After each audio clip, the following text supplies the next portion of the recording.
Монгол Ардын намын зарим гишүүд намаасаа гарч баталгаа шинчилж байгаа. Тэр дундаа их хурлын гишүүд дундаас гишүүнчлээ сольж байгаа нь анхаарал татж байгаамаа.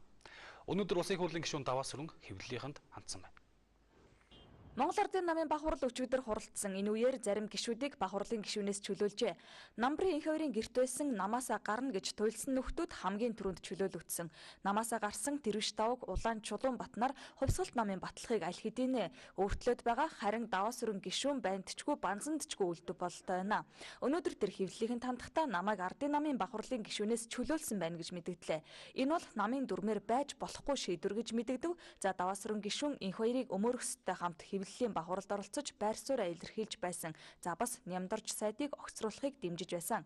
Гэхдээ энэ хүн Ардын намаас гарна гэж албан ёсоор хэлээгүй юм, харин намын бүлгийн гишүүнээсээ татгалзах байр суурьтай байжээ. Гэтэл өнөө өглөө Ардын намын гол шийдвэр гаргадаг баг хурлаас өөрөө ч мэдээгүй байхдаа чөлөөлөгдсөн гинэ.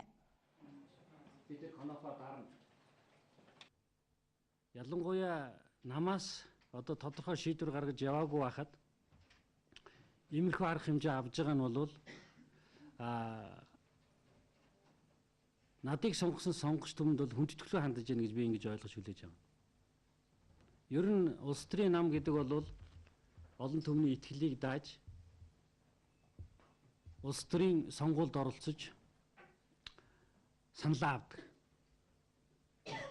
Тийм учраас улсын их хурлын гишүүнд тэр олон түмний төлөөллүүдэд хүндэтгэлөө хандна гэдэг бол одоо бас ялангуяа энэ улс төрийн сонгуульд өрнөж байгаа цаг үед бол тийм сайн зүйл биш гэж би ингэж бодож байгаа юм. Би нутгийнхныгаа тэр тусмаа сонгогчдоо ямар нэг байдлаар басамжлуулахыг бол би хүсэхгүй. Хэрвээ эцэстээ намаас гарах тухай асуудал яригдах юм бол гарах цаг ирэх юм бол би тэдэнтэйгээ хамт явна. Намын их ашиг Ардын намын төлөөлөлж парламентд суудл авчирсан бүхэл бүтэн аймгийн сонгогчдыг төлөөлж байгаа гишүүнийг баг хурлаас чөлөөлөх эрх байхгүй гэж тэр бохимдож байна. Гэхдээ сүүлийн өдрүүдэд Монгол Ардын нам доторх бужигнааныг нийгэм олон янзаар хүлээж авч байгаа юм а. Ардын нам цэвэрлэгээ хийж байна гэж нэг хэсэг хүмүүс сэтгэл илгээж байна. Харин нөгөө хэсэг нь Ардын нам мөнгөтэй хэсэгт үйлчилж хөрөнгө мөнгөнд хөлчөрхлөөч гэж үзэж байна. Замын дундаас буцаж байгаа улс төрийн хүчин хувь хүнд ач холбогдол өгөхгүй гэж Ардын намын дарга баг хурал дээр хэлжээ. За харин улсын хурлын гишүүн даваа сүрэнгийн хувьд өнөөдөрт Монгол Ардын хувьсгалт намд гишүүнээр элцснэ гэж хэлэхгүй байна.